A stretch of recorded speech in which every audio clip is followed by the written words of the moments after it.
Bueno, la subasta notarial es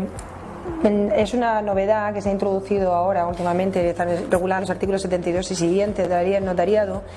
y hay que tener en cuenta que solamente constituye una subasta notarial la subasta que va supervisada en todo tiempo por el notario. O sea que desde el principio hasta el final es el notario el que dirige la subasta y esta se realiza a través del portal de subastas del Boletín Oficial del Estado. Lo digo porque se están anunciando como subastas notariales subastas que en realidad no lo son, en las que se están haciéndose por entidades privadas a través de sus propias web y donde la intervención del notario se limita a protocolizar el resultado de la subasta. Esas subastas no son notariales, solamente son notariales las que se realizan a través del portal de subastas del Boletín Oficial del Estado y con el control del notario. Las subastas notariales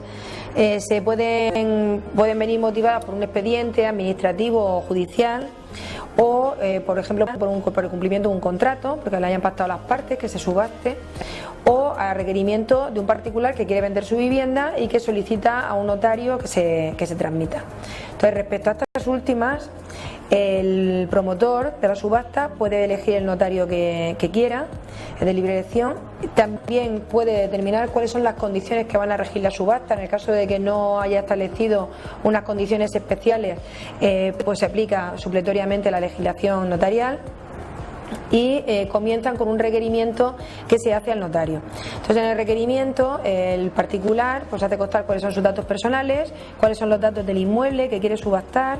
las características físicas del mismo, cuál es el estado de cargas, su situación arrendaticia y su situación urbanística, y cuál es el estado de deudas, si tiene pendiente algún tipo de comunidad de propietarios, de recibos de contribución, etcétera. Entonces el notario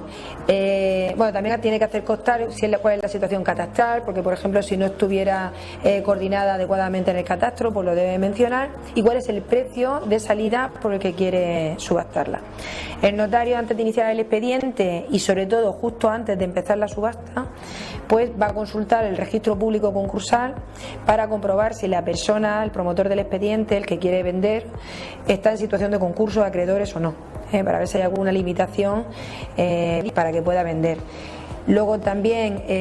hace una consulta al registro de la propiedad, solicita una certificación de dominio y cargas para comprobar cuál es la situación registral del inmueble y lo comunica también al portal de subastas, porque el portal de subastas lo que hace entonces es asignarle una dirección de correo electrónico a través de la cual se va a articular las pujas y el mecanismo de la subasta. Y por otra parte también le notifica que se va a subastar ese inmueble para que no se pueda subastar dos veces el mismo inmueble en el portal de subastas. Una vez que se decide iniciar el expediente, se procede a la publicación de la subasta. La publicación de la subasta, para publicarla, simplemente se hace constar quién es el notario que estaba llevando la subasta, el número de protocolo del acta y cuál es la dirección de correo electrónico que nos ha asignado el portal de subastas. Una vez que entramos en el portal de subastas, ahí tenemos toda la información referente al inmueble, pues de todo lo que hemos comentado anteriormente, de titularidad, de estado de carga, de situación arrendaticia, etcétera. Y una serie de menciones especiales, como por ejemplo si se puede visitar el inmueble, si hay algún tipo de documentación interesante para el inmueble que se puedan examinar en la notaría, si el vendedor se ha reservado, por ejemplo, el derecho a no aceptar el remate, o sea, a pesar de haber fijado un precio mínimo en la subasta y aunque se superara la subasta, finalmente él se reserva el derecho de decidir si no quiere vender, aunque se obtenga un precio superior. Si se puede ceder el remate a un tercero, o sea, si la persona que se adjudica el bien en la subasta, antes de hacer el acto definitivo de otorgamiento de la escritura, puede ceder ese remate a otra tercera persona. Si el precio se puede aplazar o no, el precio de adjudicación en la subasta, el pago del precio. Y sobre todo cuál es la cantidad que se tiene que consignar para poder intervenir en la subasta. Siempre hay que consignar una cantidad mínima, que suele ser el 5%, pero bueno, se puede fijar una cantidad superior. Todas estas condiciones aparecen en el portal de subasta y se puede acceder directamente a esa información a través de la dirección de correo electrónico que se proporciona en el anuncio de la subasta. Por otra parte, el notario, una vez que se empieza la subasta, pues notifica a los arrendatarios o ocupantes del inmueble que se va a proceder a la subasta y también lo notifica a los titulares de cargas que resulten de la certificación de dominio y cargas que ha pedido el registro de la propiedad. A continuación se inicia el periodo para poder presentar las pujas Suele ser de 20 días, pero también en las condiciones de la subasta el promotor del expediente puede fijar un plazo diferente. Y una vez transcurrido ese plazo, pues el notario comprueba en el portal de subastas qué pujas han presentado y cuál de ellas resultaría la adjudicataria del inmueble. Una vez que se ha determinado quién es el adjudicatario del inmueble, se hace una diligencia por parte del notario y se da un plazo para pagar el resto del precio, a no ser que haya habido un aplazamiento. Sí, y siempre y cuando el propietario haya aceptado la puja, si es que se hubiera reservado el derecho a no aceptarla.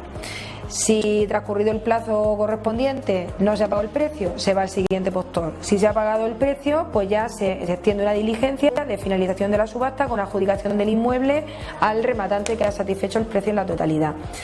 En ese supuesto ya hay que otorgar la escritura pública de venta por el promotor del expediente y el adjudicatario. Si se otorga la escritura pública, ningún problema, pero si no se adjudica, si no se otorga, el acta de adjudicación en la subasta constituye título suficiente para que el adjudicatario pueda acudir al juzgado y exigir que se otorgue escritura pública a su favor, y entonces se entendería, suple el consentimiento del vendedor. El promotor del expediente no hace falta que firme si así lo dice la autoridad judicial.